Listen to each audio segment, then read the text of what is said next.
Shalom Bapak Ibu Saudara terkasih di dalam nama Tuhan Yesus. Kembali lagi bersama kami Harmoni Injil yang akan kita belajar bersama-sama menikmati kebenaran firman Tuhan lewat renungan dan doa pagi yang disampaikan oleh Harmoni Injil setiap paginya. Sebelum kita boleh mendengarkan, menikmati renungan, mari kita berdoa. Segala pujian, syukur, hormat, kemuliaan, dan keagungan hanya bagi-Mu ya Tuhan. Atas segala kasih dan kemurahan-Mu yang senantiasa boleh memberkati kami. Benar ya Tuhan, Engkau menyatakan kemurahan-Mu. Bahkan kami Tuhan merasakan lawatan tangan kasih Allah. Dengan lembut boleh mendekap kami, hingga boleh mengantarkan kami Tuhan, menibakan kami di waktu pagi yang indah ini. Dengan napas kehidupan kami bersyukur punya Allah yang hebat, hidup seperti Engkau.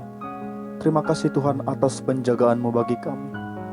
Lawatan-Mu Tuhan sungguh nyata bagi keluarga kami, Bapak Ibu Saudara kami yang mendengarkan renungan di pagi hari ini. Berkati, berikan kami hikmat dan sukacita untuk boleh menikmati menyambut renungan ini.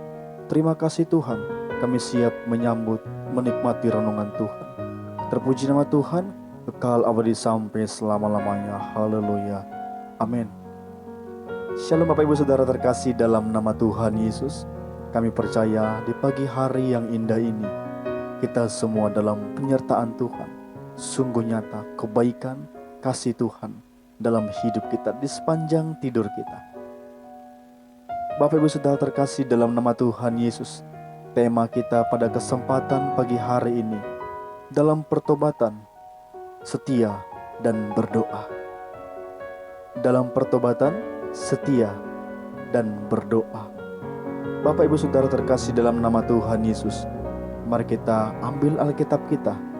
Kita mau baca kebenaran firman Tuhan yang tertulis di Matius 8 ayat 26. Matius 8 ayat 26. Demikian kebenaran firman Tuhan. Mengapa kamu takut, kamu yang kurang percaya? Lalu bangunlah Yesus menghardik angin dan danau itu, maka danau itu menjadi teduh sekali. Kita baca lagi ayat kedua, menjadi pegangan kita pagi hari ini untuk sepanjang hari ini. Mazmur 20 ayat 7. Mazmur 20 ayat 7. Demikian kebenaran firman Tuhan. Sekarang aku tahu bahwa Tuhan memberikan kemenangan kepada orang yang diurapinya dan menjawabnya dari surganya yang kudus dengan kemenangan yang gilang gemilang oleh tangan kanannya. Amin. Bapak Ibu Saudara terkasih dalam nama Tuhan Yesus, hidup dalam Tuhan bukan berarti bebas masalah. Saat berjalan dengan Tuhan, sekalipun terkadang ada angin ribut secara mendadak mulai datang menyerang hidup kita. Hal ini juga dialami oleh murid-murid Yesus, Bapak Ibu Saudara. Mungkin kita sering mendengarnya lewat khotbah, atau mungkin kita membaca Alkitab saat mereka berada dalam perahu. Dalam ayat 24 menjelaskan, sekonyong-konyong mengamuklah angin ribut di danau itu, sehingga perahu ditimbus gelombang, tapi Yesus tidur. Bapak Ibu Saudara terkasih dalam nama Tuhan Yesus, karena angin ribut, mereka menjadi sangat panik dan ketakutan. Padahal kita ketahui Yesus berada dalam satu perahu bersama dengan mereka. Lalu mereka berseru dalam ayat 25b, Tuhan, tolonglah kita binasa. Yang menjadi pertanyaan bagi kita Bapak Ibu Saudara, hal ini sering kita alami juga, bukan?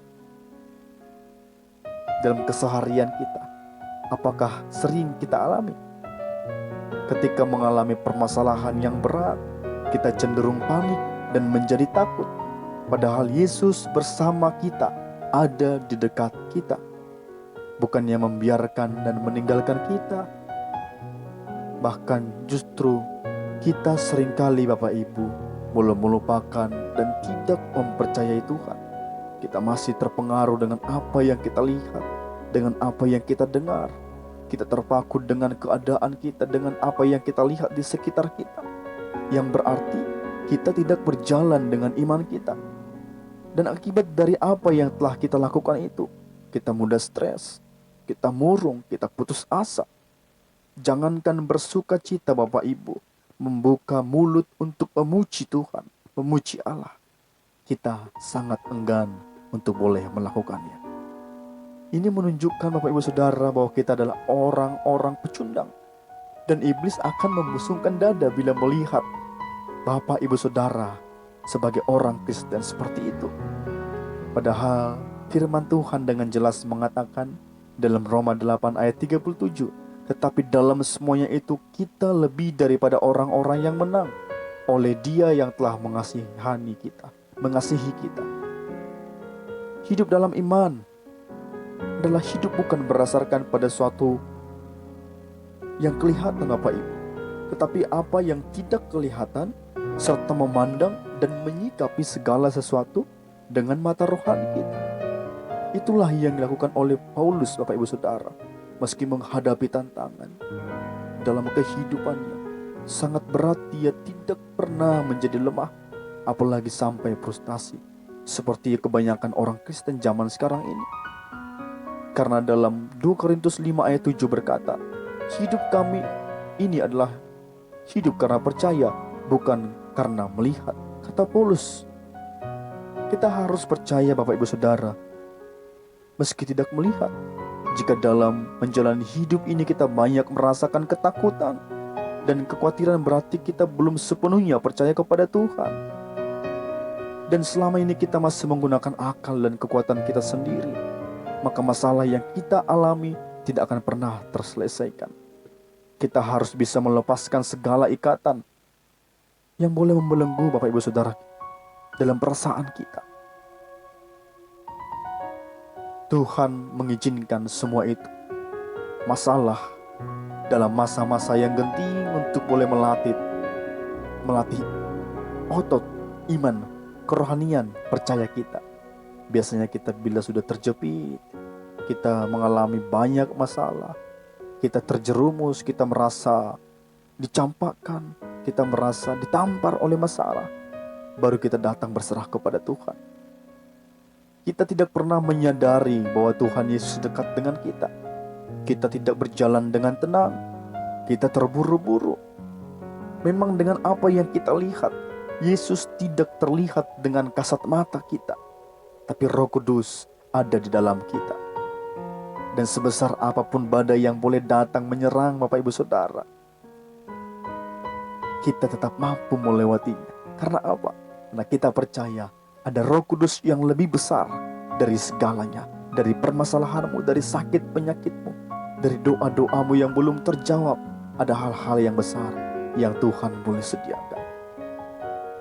Langkah apa yang harus kita lakukan supaya kemenangan yang dijanjikan Tuhan tergenapi dalam hidup kita? Ada 3 hal. 1. Setia dan tekun membaca firman Tuhan. 2. Berdoa dengan sungguh-sungguh. 3. Hidup dalam pertobatan selalu. Jangan anggap ringan perihal membaca Alkitab Bapak Ibu Saudara. Lakukan jika engkau bisa melakukannya. Baca sebelum tidur, atau ketika beraktivitas, atau bangun tidur. Berdoa dengan sungguh-sungguh. Datang kepada Tuhan, bersandar kepada Tuhan, berserah kepada Allah dengan sungguh-sungguh. Bagaimanapun kehidupanmu, baik duka cita, baik sukacita, berdoa sungguh-sungguh. Yang 3, hidup dalam pertobatan selalu. Bertobat berarti menanggalkan manusia yang lama Bapak Ibu Saudara, mengenakan manusia yang baru setiap hari. Bukan hanya sekali 3 bulan, sekali 3 minggu, sekali 5 tahun, tetapi setiap hari kita bertobat. Kita menggunakan manusia baru. Kerjakan yang 3 ini Bapak Ibu Saudara terkasih, maka kita tak akan pernah khawatir, kita tak akan pernah takut. Setiap masalah ada jalan keluar. Demikian renungan yang dapat kami sampaikan. Terpuji nama Tuhan kekal abadi sampai selama-lamanya. Amin. Mari kita berdoa Bapak Ibu Saudara. Terima kasih Tuhan buat perenungan pada pagi hari ini. Kami mau menyambut pagi kami dengan menyantap kebenaran firman Tuhan bersama dengan harmoni Injil. Kami percaya apa yang kami dengar akan membuat kami semakin berserah kepada Tuhan, semakin bersandar kepada Tuhan. Tidak dengan kekuatan pemikiran kami sendiri, tapi kami senantiasa boleh mengandalkan Tuhan. Dan kami boleh berserah datang kepada Tuhan, menyerahkan kekhawatiran, ketakutan kami, dan itu tidak menjadi bagian kami lagi. Terima kasih Tuhan Yesus, kami akan beraktivitas di pagi hari hingga malam hari kembali. Kami percaya penyertaan Tuhan nyata bagi kami. Kau jauhkan sakit, penyakit, malapetaka daripada kami. Berkati setiap pekerjaan Bapak Ibu Saudara kami. Doa-doa mereka yang belum terjawab, Engkau berikan kekuatan dalam penantian mereka. Kami percaya ada ketekunan, ada ketaatan, ada kesabaran, walaupun di tengah kesesakan hidup. Terima kasih Tuhan. Kami percaya kerinduan demi kerinduan Tuhan yang akan menjadi tempat kami mengadu, tempat kami berlindung, dan pertolongan Tuhan akan nyata, tepat, indah pada waktu dan kehendak Tuhan. Terima kasih Tuhan buat renungan yang kami terima pada pagi hari ini. Kami akan renungkan siang dan malam menjadi bekal kami dalam kehidupan kami. Kami siap berjalan memulai aktivitas kami. Berjalanlah bersama dengan kami. Terima kasih Tuhan Yesus.